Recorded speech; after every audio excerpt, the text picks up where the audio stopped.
ഭരണഘടനാ ഭേദഗതികൾ എന്ന ടോപ്പിക്കാണ് ഇന്ന് നമ്മൾ പഠിക്കാൻ പോകുന്നത്. ഏതൊരു PSC എക്സാമിനും നമ്മൾ പഠിച്ചിരിക്കേണ്ട ഒരു പ്രധാനപ്പെട്ട ഭാഗമാണ് ഭരണഘടനാ ഭേദഗതികൾ. അപ്പോൾ എല്ലാവർക്കും ഇന്നത്തെ ക്ലാസ്സിലേക്ക് സ്വാഗതം. ഭരണഘടനാ ഭേദഗതി എന്ന ആശയം ഇന്ത്യൻ ഭരണഘടന കടമെടുത്തിരിക്കുന്ന രാജ്യം ദക്ഷിണാഫ്രിക്കയാണ്. ഭരണഘടനാ ഭേദഗതി എന്ന ആശയം ഇന്ത്യൻ ഭരണഘടന കടമെടുത്തിരിക്കുന്നത് ദക്ഷിണാഫ്രിക്കയിൽ നിന്നാണ്. ഭരണഘടനാ ഭേദഗതിയെക്കുറിച്ച് പ്രതിപാദിക്കുന്ന ഭരണഘടനയിലെ ആർട്ടിക്കിളാണ് 368. ഭരണഘടനാ ഭേദഗതിയെക്കുറിച്ച് പ്രതിപാദിക്കുന്ന ഭരണഘടനയിലെ ആർട്ടിക്കിൾ 368. അപ്പോൾ കടമെടുത്തിരിക്കുന്നത് ദക്ഷിണാഫ്രിക്കയിൽ നിന്നാണ്. ഭരണഘടനാ ഭേദഗതിയെക്കുറിച്ച് പ്രതിപാദിക്കുന്ന ആർട്ടിക്കിൾ 368 ഭാഗം 20. ഭാഗം 20ലാണ് ഭരണഘടനാ ഭേദഗതിയെക്കുറിച്ച് പ്രതിപാദിക്കുന്നത്. ഭരണഘടന ഭേദഗതി ചെയ്യാൻ അധികാരമുള്ളത് പാർലമെൻറ്റിനാണ്. ഭരണഘടന ഭേദഗതി ചെയ്യാൻ അധികാരമുള്ളത് പാർലമെൻറ്റിനാണ്. ഓക്കെ, അപ്പോൾ നമ്മൾ പ്രധാനപ്പെട്ട ഒരു ഭേദഗതിയാണ് 42ാം ഭേദഗതി. 42ാം ഭേദഗതി 1976 42ാം ഭേദഗതി. മിനി കോൺസ്റ്റിറ്റ്യൂഷൻ എന്നറിയപ്പെടുന്ന ഭരണഘടനാ ഭേദഗതിയാണ് 42ാം ഭരണഘടനാ ഭേദഗതി. മിനി കോൺസ്റ്റിറ്റ്യൂഷൻ എന്നറിയപ്പെടുന്ന ഭരണഘടനാ ഭേദഗതിയാണ് 42ാം ഭേദഗതി. 42ാം ഭേദഗതിക്കായിട്ട് ശുപാർശ ചെയ്ത കമ്മിറ്റിയാണ് സൊരൻ സിംഗ് കമ്മിറ്റി. 42ാം ഭേദഗതിക്കായിട്ട് ശുപാർശ ചെയ്ത കമ്മിറ്റിയാണ് സൊരൻ സിംഗ് കമ്മിറ്റി. ഇന്ദിരാഗാന്ധി ഇന്ത്യൻ പ്രധാനമന്ത്രി പദത്തിലിരിക്കെ ആഭ്യന്തര അടിയന്തരാവസ്ഥ പ്രഖ്യാപിച്ച കാലഘട്ടത്തിലാണ് 42ാം ഭേദഗതി നിലവിൽ വരുന്നത്. അപ്പോൾ ഈ സമയത്ത് ഇന്ത്യൻ പ്രധാനമന്ത്രി ആയിരുന്നത് ഇന്ദിരാഗാന്ധി ആയിരുന്നു.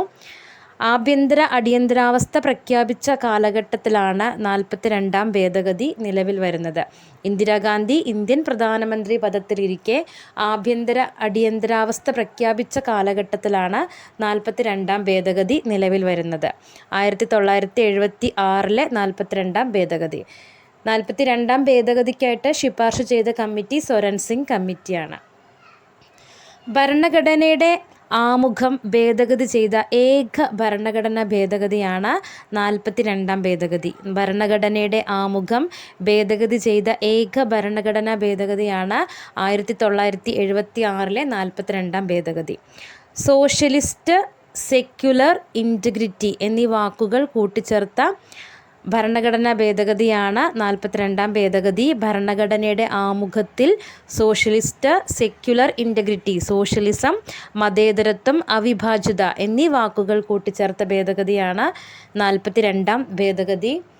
അതുപോലെ ഭാഗം 4A കൂട്ടിച്ചേർക്കപ്പെട്ട ഭരണഘടനാ ഭേദഗതി. ഭാഗം 4A കൂട്ടിച്ചേർക്കപ്പെട്ട ഭരണഘടനാ ഭേദഗതിയാണ് 42ാം ഭേദഗതി. വർഷം മറക്കരുത്, 1976 42ാം ഭേദഗതി. അതായത് 4A കൂട്ടിച്ചേർക്കപ്പെട്ട ഭരണഘടനാ ഭേദഗതിയാണ്. 10 മൗലിക ചുമതലകൾ. ഭാഗം 4Aയിൽ 10 മൗലിക ചുമതലകൾ കൂട്ടിച്ചേർത്തു. മിനി കോൺസ്റ്റിറ്റ്യൂഷൻ എന്നറിയപ്പെടുന്ന 42ാം ഭേദഗതിയിൽ ഭാഗം 4Aയിൽ 10 മൗലിക ചുമതലകൾ കൂട്ടിച്ചേർത്തു. അതുപോലെ ആർട്ടിക്കിൾ 51A കൂട്ടിച്ചേർക്കപ്പെട്ട ഭരണഘടനാ ഭേദഗതിയും 42ാം ഭേദഗതിയാണ്. ആർട്ടിക്കിൾ 51A കൂട്ടിച്ചേർക്കപ്പെട്ട ഭരണഘടനാ ഭേദഗതിയും 1976 42ാം ഭേദഗതിയാണ്. ലോക്സഭയുടെയും സംസ്ഥാന നിയമനിർമ്മാണ സഭയുടെയും കാലാവധി 5 വർഷത്തിൽ നിന്ന് 6 വർഷമായിട്ട് 5ൽ നിന്ന് 6 ഉയർത്തിയ ഭരണഘടനാ ഭേദഗതിയാണ് 42ാം ഭേദഗതി. ലോക്സഭയുടെയും സംസ്ഥാന നിയമസഭയുടെയും കാലാവധി 5 വർഷത്തിൽ നിന്ന് 6 വർഷമായിട്ട് ഉയർത്തിയത് 42ാം ഭേദഗതിയിലൂടെയാണ്. അഡ്മിനിസ്ട്രേറ്റീവ് ട്രൈബ്യൂണലിനെ കുറിച്ച് പ്രതിപാദിക്കുന്ന ഭാഗം 14A കൂട്ടിച്ചേർത്തതും 42ാം ഭേദഗതിയിലൂടെയാണ്. അഡ്മിനിസ്ട്രേറ്റീവ് ട്രൈബ്യൂണലിനെ കുറിച്ച് പ്രതിപാദിക്കുന്ന ഭാഗം 14A കൂട്ടിച്ചേർത്തു.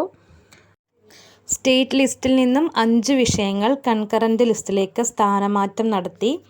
സ്റ്റേറ്റ് ലിസ്റ്റിൽ നിന്ന് 5 വിഷയങ്ങൾ കൺകറൻറ്റ് ലിസ്റ്റിലേക്ക് മാറ്റി. ഏതൊക്കെയാണ്? വിദ്യാഭ്യാസം, വനം, അളവ് തൂക്കം, വന്യജീവികളുടെയും പക്ഷികളുടെയും സംരക്ഷണം, നീതിന്യായ ഭരണം. വിദ്യാഭ്യാസം, വനം, അളവ് തൂക്കം, വന്യജീവികളുടെയും പക്ഷികളുടെയും സംരക്ഷണം, നീതിന്യായ ഭരണം. ഈ 5 വിഷയങ്ങൾ സ്റ്റേറ്റ് ലിസ്റ്റിൽ നിന്നും കൺകറൻറ്റ് ലിസ്റ്റിലേക്ക് സ്ഥാനമാറ്റം നടത്തി. ഏതൊക്കെയാണ്? വിദ്യാഭ്യാസം, വനം, അളവ് തൂക്കം, വന്യജീവികളുടെയും പക്ഷികളുടെയും സംരക്ഷണം, നീതിന്യായ ഭരണം. അപ്പോൾ നമ്മൾ എന്തൊക്കെയാണ് പറഞ്ഞത്? ലോക്സഭയുടെയും സംസ്ഥാന നിയമനിർമ്മാണ സഭയുടെയും കാലാവധി 5 വർഷത്തിൽ നിന്ന് 6 വർഷമായിട്ട് ഉയർത്തി. 14A കൂട്ടിച്ചേർത്തു. സ്റ്റേറ്റ് ലിസ്റ്റിൽ നിന്ന് 5 വിഷയങ്ങൾ കൺകറൻറ്റ് ലിസ്റ്റിലേക്ക് സ്ഥാനമാറ്റം നടത്തി.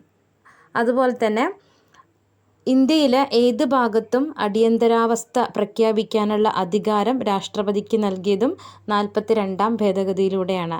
ഇന്ത്യയിൽ ഏത് ഭാഗത്തും അടിയന്തരാവസ്ഥ പ്രഖ്യാപിക്കാനുള്ള അധികാരം രാഷ്ട്രപതിക്ക് നൽകിയത് 42ാം ഭേദഗതിയിലൂടെ. ഒന്നും കൂടി ഒന്ന് പറഞ്ഞു നോക്കാം. മിനി കോൺസ്റ്റിറ്റ്യൂഷൻ അല്ലെങ്കിൽ 42ാം ഭേദഗതി 1976. മിനി കോൺസ്റ്റിറ്റ്യൂഷൻ എന്നറിയപ്പെടുന്ന ഭരണഘടനാ ഭേദഗതിയാണ് 42ാം ഭേദഗതി 1976. അത് മറക്കാതിരിക്കാൻ 4ഉം 2ഉം 6, 6ൽ അവസാനിക്കുന്നത് 1976.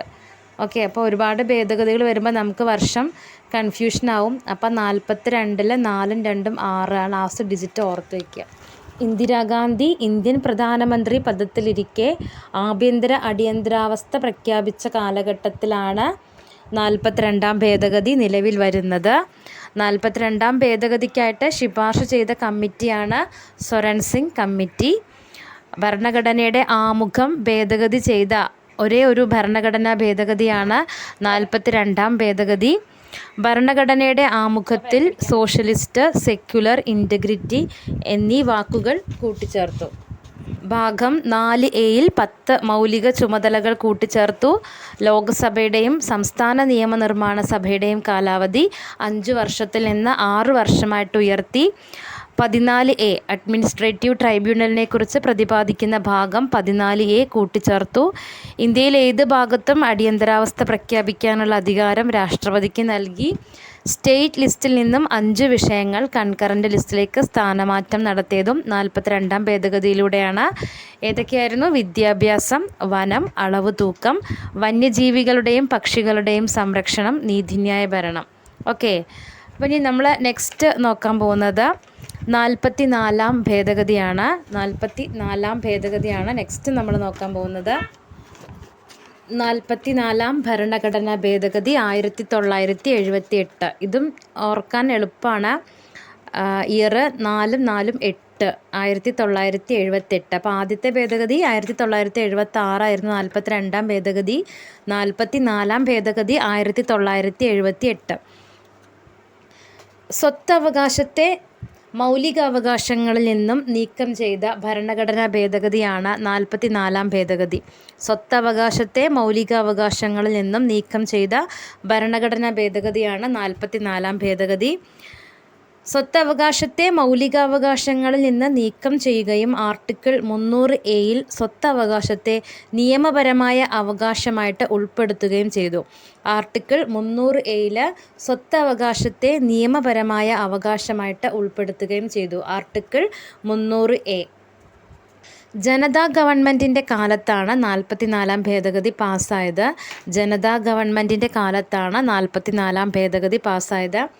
ആർട്ടിക്കിൾ 352 പ്രകാരം അടിയന്തരാവസ്ഥ പ്രഖ്യാപിക്കാനുള്ള കാരണങ്ങളിലൊന്നായ ആഭ്യന്തര കലാപം എന്ന പദത്തിന് പകരം സായുധ വിപ്ലവം എന്ന പദം കൂട്ടിച്ചേർത്തു. നോട്ട് ചെയ്യാം. ആർട്ടിക്കിൾ 352 അടിയന്തരാവസ്ഥയാണ്. ആർട്ടിക്കിൾ 352 പ്രകാരം അടിയന്തരാവസ്ഥ പ്രഖ്യാപിക്കാനുള്ള കാരണങ്ങളിലൊന്നാണ് ആഭ്യന്തര കലാപം. ആഭ്യന്തര കലാപം എന്ന പദത്തിന് പകരം സായുധ വിപ്ലവം എന്ന പദം കൂട്ടിച്ചേർത്തത് 44ാം ഭേദഗതിയിലൂടെയാണ്. ഓക്കെ, അപ്പോൾ ആർട്ടിക്കിൾ 352 പ്രകാരം ആഭ്യന്തര കലാപം എന്ന പദത്തിന് പകരം സായുധ വിപ്ലവം എന്ന പദം കൂട്ടിച്ചേർത്തു. ഓക്കെ, ദേശീയ അടിയന്തരാവസ്ഥ കാലത്ത് ആർട്ടിക്കിൾ 20, 21 എന്നിവ റദ്ദ് ചെയ്യുവാൻ കഴിയില്ല എന്ന് വ്യവസ്ഥ ചെയ്തതും 44ാം ഭേദഗതിയിലൂടെയാണ്. ദേശീയ അടിയന്തരാവസ്ഥ കാലത്ത് ആർട്ടിക്കിൾ 20, 21 എന്നിവ റദ്ദ് ചെയ്യാൻ കഴിയില്ല എന്ന് വ്യവസ്ഥ ചെയ്തതും 44ാം ഭേദഗതിയിലൂടെയാണ്. ആർട്ടിക്കിൾ 352 ക്യാബിനറ്റ് എന്ന പദം ഉൾപ്പെടുത്തിയത് 44-ാം ഭേദഗതിയിലാണ്. ആർട്ടിക്കിൾ 352 ക്യാബിനറ്റ് എന്ന പദം ഉൾപ്പെടുത്തി. ലോക്സഭയുടെയും സംസ്ഥാന നിർമ്മാണ സഭയുടെയും കാലാവധി 6 വർഷത്തിൽ നിന്നും 5 വർഷമായിട്ട് നിശ്ചയിച്ചു. ലോക്സഭയുടെയും സംസ്ഥാന നിയമനിർമ്മാണ സഭയുടെയും കാലാവധി 6 വർഷത്തിൽ നിന്നും 5 വർഷമായിട്ട് നിശ്ചയിച്ചു. അപ്പോൾ 44-ാം ഭരണഘടനാ ഭേദഗതി 1978 സ്വത്തവകാശത്തെ മൗലികാവകാശങ്ങളിൽ നിന്നും നീക്കം ചെയ്ത ഭരണഘടനാ ഭേദഗതിയാണ് 44-ാം ഭരണഘടനാ ഭേദഗതി. സ്വത്തവകാശത്തെ നിയമപരമായ അവകാശമാക്കിയിട്ട് മാറ്റി. ആർട്ടിക്കിൾ 300A സ്വത്തവകാശത്തെ നിയമപരമായ അവകാശമാക്കി മാറ്റി. ആർട്ടിക്കിൾ 352 പ്രകാരം അടിയന്തരാവസ്ഥ പ്രഖ്യാപിക്കാനുള്ള കാരണങ്ങളിലൊന്നായ ആഭ്യന്തര കലാപം എന്ന പദത്തിന് പകരം സായുധ വിപ്ലവം എന്ന പദം കൂട്ടിച്ചേർത്തു. ദേശീയ അടിയന്തരാവസ്ഥ കാലത്ത് ആർട്ടിക്കിൾ 20, 21 എന്നിവ റദ്ദ് ചെയ്യുവാൻ കഴിയില്ല എന്ന് വ്യവസ്ഥ ചെയ്തു. ആർട്ടിക്കിൾ 352 ക്യാബിനറ്റ് എന്ന പദം ഉൾപ്പെടുത്തി. ലോക്സഭയുടെയും സംസ്ഥാന നിയമനിർമ്മാണ സഭയുടെയും കാലാവധി 6 വർഷത്തിൽ നിന്നും 5 വർഷമായിട്ട് നിശ്ചയിച്ചു.